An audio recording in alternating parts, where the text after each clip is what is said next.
شکریہ اسپیکر صاحب. Question number 182. Answer be taken as read supplementary.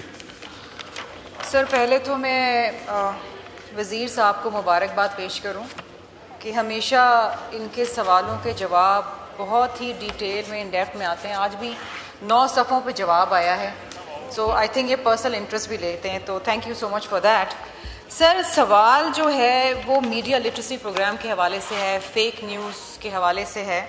سر اس میں بڑے ڈیٹیل سے دیا گیا ہے کہ مختلف ورک شاپس کی گئی ہیں, پروگرامز کیے گئے ہیں اور کانفرنسز کی گئی ہیں. میں پوچھنا چاہ رہی تھی وزیر صاحب سے کہ اس میڈیا لٹریسی پروگرام کا بجٹ کیا ہے اور اب تک کتنے لوگ اس سے مستفید ہوئے. سر چھوٹا سا اور سوال کروں گی کیونکہ 9 صفحوں کا جواب, سر 9 صفحوں کا جواب ہے, مجھے سوال میرے بہت سارے ہیں, میں کس طرح اس کو ایک کوزے میں بند کروں. اسی لیے تو لکھ کے دے دیں آپ کو سارے. سر دوسری چیز, ایک اہم چیز یہ ہے کہ انہوں نے یوتھ ہب کی بات کری ہے, ڈیجیٹل یوتھ ہب کی. تو میرا ان سے یہ بھی سوال ہے چھوٹا سا کہ کیا میڈیا لٹریسی کو باقاعدہ اسکولز اور کالجز میں کریکولم میں ایڈ کرنے کی کوئی ان کا ارادہ ہے. اور کیونکہ موسٹ جو خبریں ہوتی ہیں, فیک نیوز ہوتی ہیں, وہ سوشل میڈیا پلیٹ فارم سے آتی ہیں.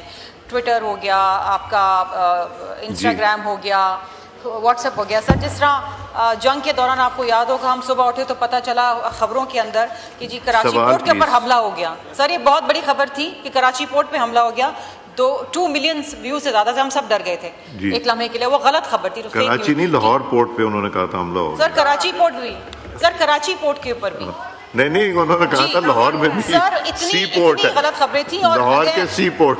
جی سر, اور منسٹر صاحب کی میں ذرا تھوڑی سی تعریف بھی کر دوں کہ انہوں نے بڑی اہم ذمہ داری ادا کری اس دوران میں جو جنگ کا ایک بہت ہی مشکل ماحول تھا. سر یہ بتا دیں کہ کتنے لوگوں کو اب تک آفیشیلی کیسز رجسٹر ہوئے ہیں فیک نیوز کے حوالے سے, کتنوں کو سزائیں ملی ہیں؟ جی عطا دار صاحب, منسٹر فار انفارمیشن. بہت شکریہ سر. میں آنریبل ممبر کا بڑا شکر گزار ہوں. یہ ہمیشہ نیشنل اور پبلک امپورٹنس کے ایشوز پہ بڑے میننگ فل سوال کرتی ہیں, اور ہماری یہ فرض ہے کہ یہ تو ابھی 18 صفحوں کا جواب تھا, اس کو میں نے 9 کیا تاکہ وہ ٹائم کم ہوتا ہے اس کو پڑھ لیں.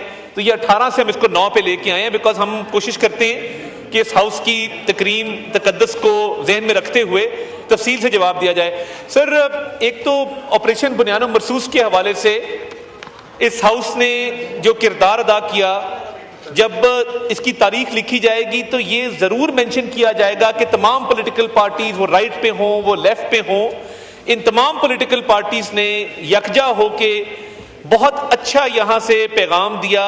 اور نہ صرف دشمن کو ایک واضح پیغام گیا کہ پاکستان کی پارلیمنٹ اس ایشو پہ پاکستان کی افواج کے ساتھ کھڑی ہے, بلکہ سر نیریٹو ڈومین میں یہ سمجھتا ہوں کہ جتنے لوگ ٹی وی چینلز پہ جاتے رہے, اپوزیشن کے اراکین جاتے رہے اور گورنمنٹ کے بھی اراکین جاتے رہے, تو اس موقع پہ پیپلز پارٹی کے چیئرمین بلاول بھٹو زرداری صاحب نے جو پاکستان کی نمائندگی کی, not only in international media but جو ایک وفد گیا اس کے بعد, اس نے نیریٹو بلڈنگ کے اندر اور مس انفارمیشن کو کاؤنٹر کرنے کے اندر اپنا بھرپور کردار ادا کیا. تو it is my duty sir as minister for information to acknowledge these efforts on the floor of the house. Sir جو مس انفارمیشن کے حوالے سے ایک کیمپین آپ ہر ملک کے اندر چلتی ہے, اس کا سر اب آرٹیفیشل انٹیلیجنس کے آنے سے یہ معاملہ اور گمبھیر ہو گیا ہے. جب تک سر آرٹیفیشل انٹیلیجنس بہت زیادہ اس کو فروغ نہیں ملا تھا تو تب تک مس انفارمیشن ڈس انفارمیشن کا معاملہ اتنا کمپلیکیٹڈ نہیں تھا. سر آنریبل ممبر صاحبہ کو 9 صفحوں کا ہم نے جواب بھی لکھ کے دیا, اور اب میں بذات خود بھی ان کی خدمت میں کچھ معروضات پیش کرنا چاہتا تھا, مگر وہ اب مجھے لگتا ہے موجود نہیں ہیں. تو اگر وہ یہاں پہ تشریف رکھتی ہوتی تو بہتر ہوتا کہ میرے جو جواب ہیں وہ بڑے اس سے چاہتا ہوں کہ کوئی نتیجہ ہم اخذ کر سکیں, اور یہ مس انفارمیشن اور ڈس انفارمیشن کے خلاف یہ ہاؤس بھی اپنا کردار ادا کر سکے. کیونکہ سر یہ ایک ایسا ایشو ہے کہ جب ورلڈ اکنامک فورم میں ورلڈ لیڈر سے یہ پوچھا گیا کہ what is the biggest threat of our generation, کسی نے کلائمیٹ چینج نہیں کہا, کسی نے نیوکلیئر وارفیئر نہیں کہا, انہوں نے کہا the biggest threat of our time is misinformation and disinformation. Sir تو اس کو سر یہ کسی کے بھی فائدے میں نہیں ہے سر, یہ نہ پولیٹیکل پارٹیز کے فائدے میں ہے نہ یہ ملک کے مفاد میں ہے.